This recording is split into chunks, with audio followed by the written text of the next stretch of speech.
Function की range निकालने में दिक्कत होती है? कोई बात नहीं, इस वीडियो के अंत तक आप आसानी से सीख जाएंगे। तो चलिए शुरू करते हैं। तो किसी भी पोलिनोमियल फंक्शन की रेंजेस फाइंड करने के लिए मेनली दो मेथड होते हैं। First method is discriminant method and second one is perfect square method.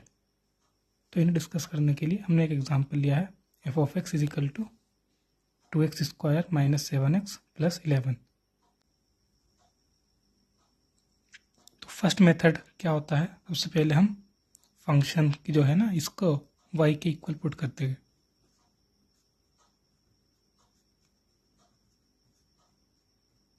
इसके बाद हम इस इक्वेशन को पॉलिनोमियल बनाएंगे, किसमें, x में, इस तरह से।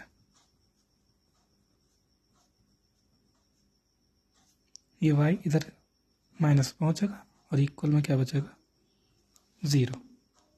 अब ये जो इक्वेशन है ये क्वाड्रेटिक इक्वेशन है x में। तो इसके लिए हम सबसे पहले इसे कंपैरिजन करेंगे। तो कंपेयर करने के बाद जो a की वैल्यू होगी वो कितनी होगी, 2, b की वैल्यू कितनी होगी, -7 एंड c की वैल्यू 11 माइनस y। ठीक है, अब हम फाइंड करेंगे इसका डिस्क्रिमिनेंट d। इसका फॉर्मूला क्या होता है, b स्क्वायर माइनस 4ac।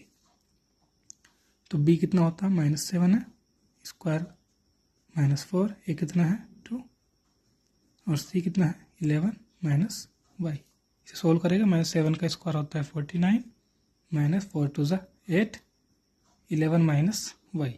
ठीक है, तो ये हुआ 49 माइनस 8 की मल्टीप्लाई 11 से 88, और 8 की मल्टीप्लाई इससे ये कितना होगा, 8y, और ये क्या है, डिस्क्रिमिनेंट। ठीक है, तो इसकी वैल्यू ही d इज इक्वल टू, इसमें से इसे r माइनस किया तो कितना हुआ, माइनस में 39 प्लस 8y। अब हम करेंगे इसकी रियल वैल्यूज के लिए, फॉर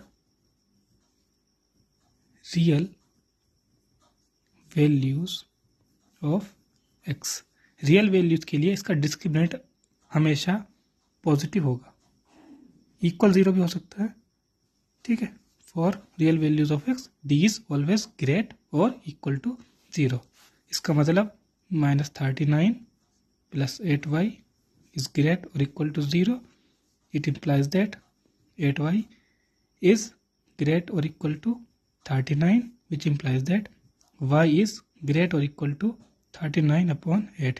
इसका मतलब हुआ कि y किस पे बिलोंग करेगा, 39 के बड़े और उसके बराबर वाले नंबर। यानी ये कोई नंबर लाइन है, निगेटिव इन्फिनिटी, पॉजिटिव इन्फिनिटी, 0, और ये कोई पॉइंट है 39 अपॉन 8। तो y की सारी वैल्यूज इस नंबर के बराबर या बड़ी होगी। मतलब इस सारा का सारा जितना भी रियल लाइन का पार्ट है ये y की रेंजेस में ही आएगा। इसका मतलब है y की वैल्यू 39 अपॉन 8 से इन्फिनिटी तक, इसके लिए क्लोज, क्योंकि यहाँ इक्वलिटी है और इस पर हमेशा ओपन। तो ये हुई फंक्शन या फिर y की रेंज। तो ठीक है,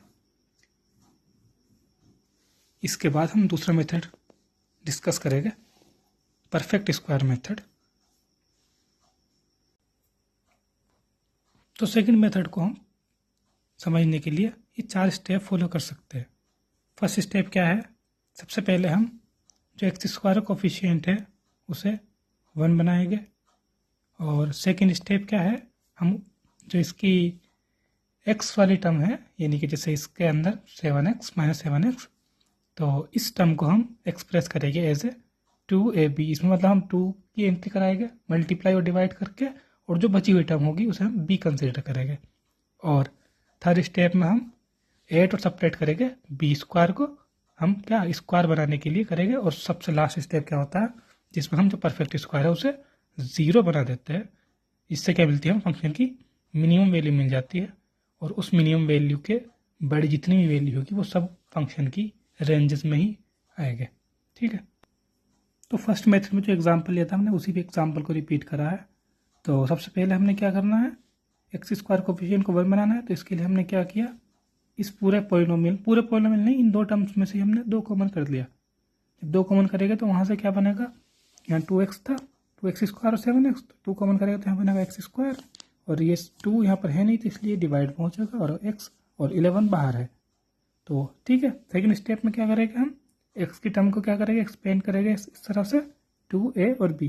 तो यहाँ पर 2 की एंट्री करानी, 2 की एंट्री कैसे कराएंगे, मल्टीप्लाई और डिवाइड करके। तो ये 7/2x है, 7/2x, तो यहाँ पर हमने 2 से मल्टीप्लाई की और इस 2 से डिवाइड की, बाकी जो प्लस 11 है और 2 ऐसे ही है। इक्वल में क्या होगा, एक्स स्क्वायर माइनस 2, और इसकी जो फर्स्ट टर्म कौन सी होती है, जो पहले वाले टर्म्स का स्क्वायर जो है ना, ये इसके अंदर जो टर्म होती है इसे ही बोलते हैं हम ए। ठीक है, तो ये ए है इसमें, तो ए को लिखना हमें 2ab, तो 2 है, सेकेंड टर्म क्या है ए मतलब एक्स, और जो बची हुई टर्म है एक्स के अलावा 2, और एक्स के अलावा क्या बचा 7, और 2 मल्टीप्लाई 2 यानी 4, तो 7/4। तो ये जो टर्म है ये बी है। तो इसलिए हमने क्या करा, इसके बाद थर्ड स्टेप में क्या करते हैं हम, बी स्क्वायर को ऐड करेंगे और सब्ट्रैक्ट भी करेंगे। इसे ऐड भी करना है, सब्ट्रैक्ट भी करना है। तो यहाँ से हमने इसे ऐड किया 7/4 के स्क्वायर को, बी स्क्वायर मतलब, और इसे ही हमने सब्ट्रैक्ट कर दिया, बाकी प्लस 11 ऐसे ही है।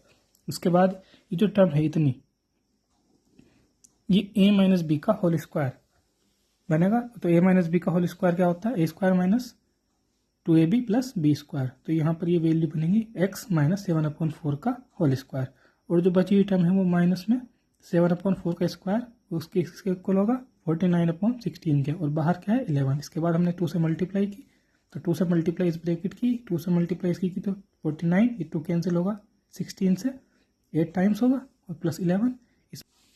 तो ये फंक्शन है, इसे हमने एक्सपेंड कर दिया एज ए परफेक्ट स्क्वायर। यहाँ पर ये परफेक्ट स्क्वायर है और ये एक्स्ट्रा टर्म है। तो इसकी मिनिमम वैल्यू फाइंड करने के लिए जो इसका परफेक्ट स्क्वायर है, इस पूरे टर्म्स को 0 के इक्वल हम पुट कर देंगे। तो ये क्या बनेगा, 0 बनेगा। तो जो बची हुई वैल्यू है 39/8 वो क्या होगी, फंक्शन की मिनिमम वैल्यू होगी। तो जो रेंज होगी इसकी, क्योंकि ये मिनिमम वैल्यू है तो इससे बड़ी जितनी भी सारी वैल्यू है वो फंक्शन की रेंज में ही शामिल होगी। इसका मतलब 39 से बड़ी जितनी भी सारी वैल्यूज़ है वो फंक्शन की रेंज में होगी, यानी कि रेंज इसकी होगी 39/8 से इन्फिनिटी। ठीक है।